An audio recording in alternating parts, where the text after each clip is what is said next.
Namaskar, Jai Hind dosto. We are bringing to you the full press conference version that the MEA had in Oslo, Norway.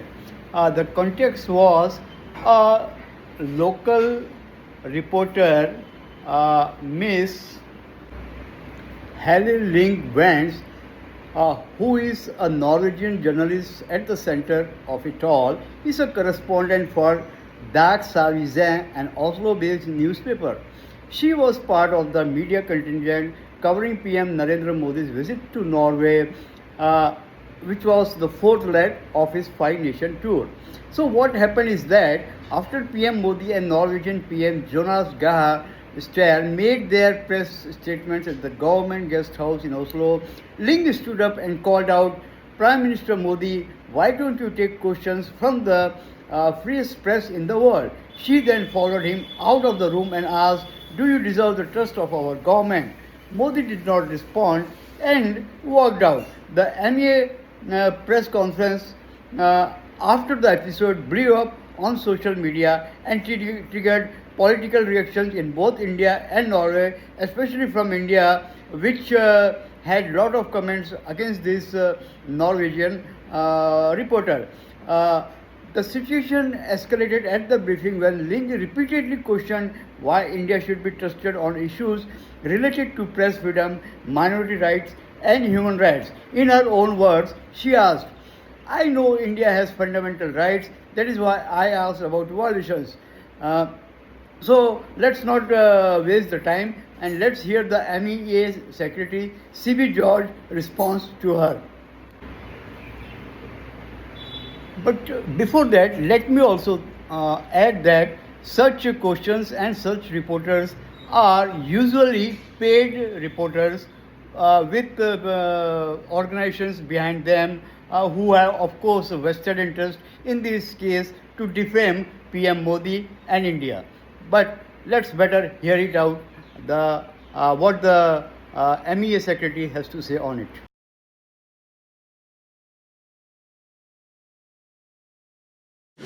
As we strengthen our partnership, why should we trust you? Can you promise that you will try to stop the human rights violations that goes on in your country? And also, will the Prime Minister start taking critical questions from the Indian press at some point in the future? And also, if possible, I would like you to answer straight away. Okay. Right now. Like now. Please. We have a question there. But I might also have follow-up questions, so it would be better if you answer right away and then I can follow up. I'm conducting the press conference. So please, do you have a question to us? Shunya, zero, originated in India. Chess originated in India. So we are proud of that civilization. Yoga, which the world admires today, it originated in India. India had epics and books. Let me answer the question. Please don't interrupt me. Please don't interrupt me. You ask me a question, please. This is my press conference. You ask, why should a country trust India? Why should a country trust India? Why should a country trust India? Let me answer that question, please. So, India is a civilizational country which has something unique which it offers to the world.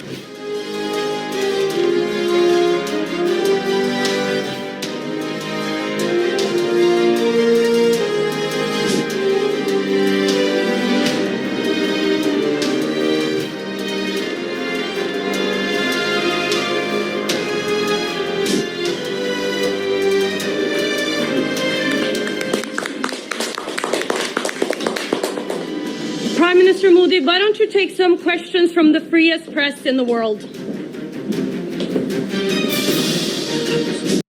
So I can just use ChatGPT, right? Why do I have to attend your workshop? See, that's the biggest misconception, that only ChatGPT is AI, only Gemini is AI, right? There are more than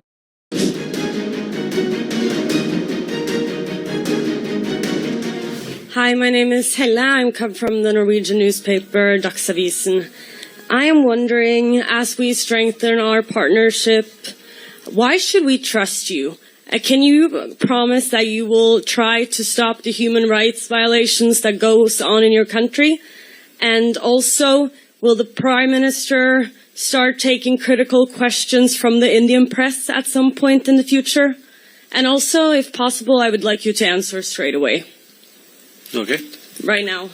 Like now. Please. We have a question there. But I might also have follow-up questions, so it would be Please. better if you answer We right have away and question. then I can follow up. I'm conducting the press conference. So please, do you have a question to ask? Please go ahead. Yes. India is set to become the world's third largest economy within a few years. Could you introduce yourself? I'm Kenneth Solberg. I'm a journalist with Dagsavisen in Oslo. Yes. So India is set to become the world's third largest economy within a few years. And my question is, how do you plan to use the international power that usually comes with such economic strength in the coming years? And the second is, there hasn't been an Indian Prime Minister in Norway for 43 years. Why? Answer the strengthening partnership. Why should we trust you? Oh, that's okay. And on the human rights situation. You ask me question, let me answer it. Okay? Let me give a background of what India is and why should the world trust India. Let us look at the few challenges that the world faced in the last few years. COVID was a big challenge the world faced. And how do you test the trust on a country? One, what is a country? A country today has 4 elements. 1, population. 2, government. 3rd, sovereignty. And 4th, territory. So that is what makes a country a country. And we are proud that we are a civilizational country of 5,000 years old. Continuous civilization. Contributed immensely to the world. You look around, you see an India connect everywhere in the world. India has, the numbers which you see on your phones, it is originated in India. Shunya, 0, originated in India. Chess, originated in India. So we are proud of that civilization. Yoga, which the world admires today, it originated in India. India had epics and books. Let me answer the question. Please don't interrupt me. You ask me a question, please. This is my press conference. You ask, why should a country trust India? Why should a country trust India? Why should a country trust India? Let me answer that question, please. So India is a civilizational country which has something unique which it offered to the world and it continues to offer to the world. Okay, so let me come back to the COVID which I mentioned. The whole world had suffered from COVID. What did we do? We didn't hide in the cave. We didn't say that we don't help the world. We came out offering helping hand to the world. That brings trust. And I'm very happy that that trust is appreciated by the world. We supplied vaccines to more than 100 countries. That brings trust. That brings confidence for the world. Second, we supplied medicines to 150 countries. That brings trust. And that is what the world is trusting us. Let me give you an example. We organized the G20 summit 2023. It was a divided world. World was divided immediately after the Ukraine-Russia conflict. In a divided world, what did India do? India was able to bring the world together. Before the 2023 G20 meeting, there couldn't be a joint declaration. After the G20, which India held in 2024, there couldn't be a joint declaration. But when India organized the G20 in 2023, what happened? The whole world, despite the differences, came together and we were able to adopt a common global declaration, the Delhi Declaration. This shows the trust of the world towards India. Another example. Let me finish my question. Let me finish my answer to the question. You ask me a question. You ask me a question. You ask me a question, let me answer. You ask me a question, let me answer. Okay? I will come to that. I will come to you. Please have patience. Please have questions. No, when to answer, where to answer, how to answer, these are my prerogatives. You asked a question, don't ask me to answer in a particular way. Let me answer. I will answer. Your first question was on trust on India. You know what India did when we were doing the G20? We, immediately before that, we did 3 summits. This is the Voice of Global South Summit. Why did we do that? 125 countries participated in the summit when my Honorable Prime Minister did that summit. We used that summit to understand and appreciate the challenges that the Global South faces. We were able to understand it, appreciate it, and bring those challenges and their aspirations to the main table of the G20. This is appreciated. This is what brings trust to the table. Then what did we do? First time in the history of G20, we were able to get African Union as a permanent member of G20. This brings trust to the table because we were able to get the aspirations and challenges of the entire African continent, which was ignored, brought to the main table of G20. This brings trust to the world, and that is what we enjoy. We recently organized the AI Summit, Artificial Intelligence Impact Summit. Again, the trust the world has on India was visible there. First time in the history of AI Summit, we had a summit where large number of 20 world leaders came and participated in it. What did my Prime Minister said? We want a human-centric AI, which helps the entire humanity. That is what India is, and that is what is appreciated by the world. That brings in trust to the world.